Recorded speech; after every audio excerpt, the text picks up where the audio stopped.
Hi, this is Bee from Sorcery Soap, and I wanted to show you how to make some really adorable, hopefully, soap samples. So, for the cold process soap makers who make lots of soap, and you have those slivers at the end, I call them tailings, so you have the slivers at the end of your soap batch.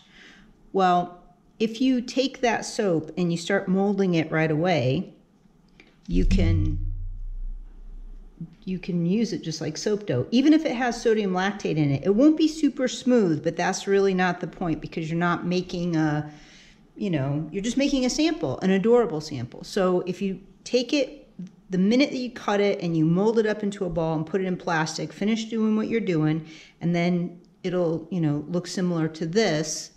You can make some really cute soap samples from it, and then send those out to the people that maybe bought a similar scent but didn't buy the exact scent, so they get a little, sample of it.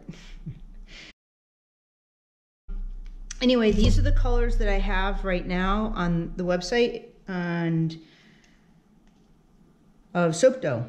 And this is what I've done with it, and these are going to be my samples for it. And good. So I want to show you how quick and easy this is.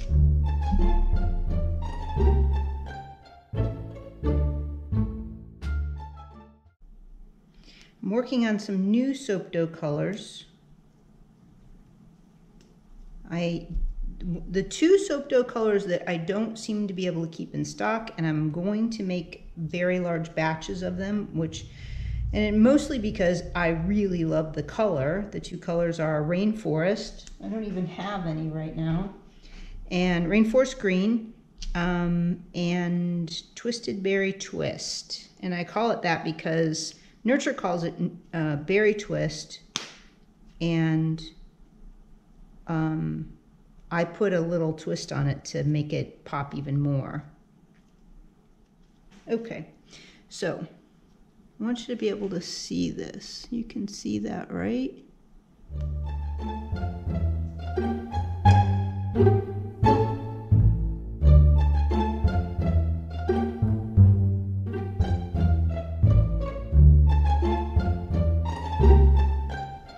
So, and if you want, you could put in the comments, leave me a comment, what's your favorite color? And if it's a mica that your favorite color mica is, that you want to see it in soap dough, let me know the supplier and the name of the color, and I'll look into it for sure. Can't make any promises, but definitely look into it.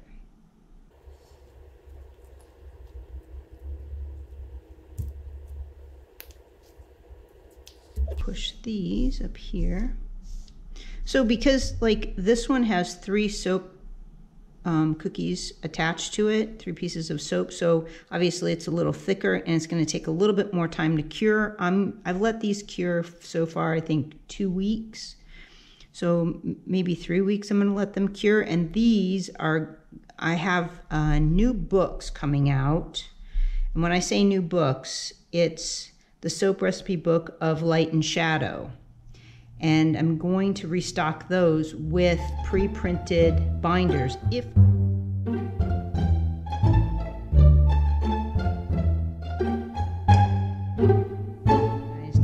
These soap cookies are going to be surprises in some of those, along with a bunch of other stuff, little surprises and big surprises and a variety of other things. And I factor that into the weight too of the shipping. So I've learned the hard way that all my surprises have cost me a little bit of money, but it's a hard lesson learned. Well, not really hard. It's just a lesson learned. It's not that hard.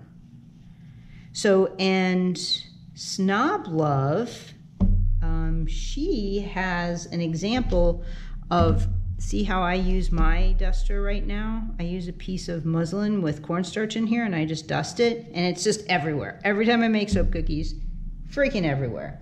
But I saw on one of her videos that she used this sealed little container, and she got it from Wilton. So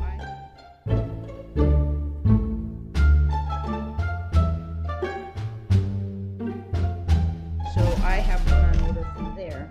and with shipping and everything, it was only $10, so it'll save me kind of a headache. See these little things here? We don't want that because it'll embed. So here's another thing too to look out for. See this little crack right here? Well, that's wet soap that now has cornstarch stuck in it.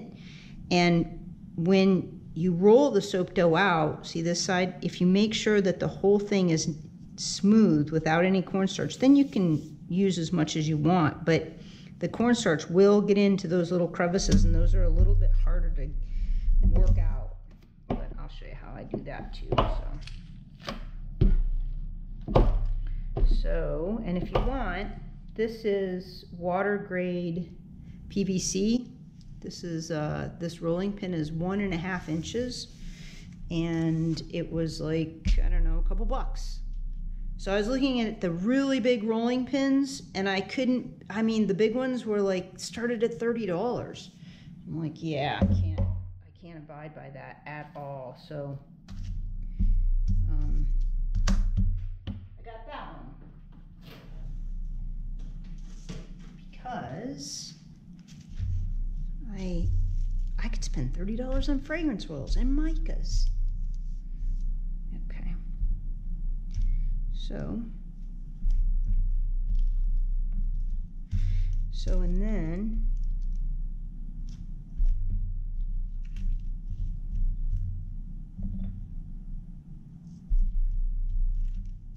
so the fewer times you can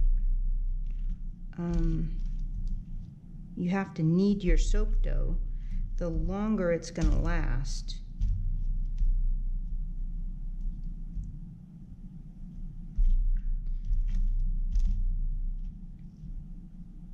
Let's see if I can get, no, too thin. Okay. There we go. So there you go. And then just let those cure, and here I'll show you what I do with them. So I created these cards, and I think I put them on Zazzle. This is where I got them. So I created the card, and it has all the ingredients at the bottom, because sometimes I send soap out and and people don't know anything about soap. So anyway, it's just a sample, and then I have a scent because all my scents change, and I can fill that in by hand, which doesn't take that much time. And it has my branding, my label on there and everything. And then the other side, for those who don't believe in magic, oh wait, what does it say? Those who don't believe in magic will never find it. And I put a little bee in the corner for those that caught it, and all my information on the bottom and how you can get in touch with me. And so instead of labeling everything like Instagram, Pinterest, all that, I just put the icon on there. And then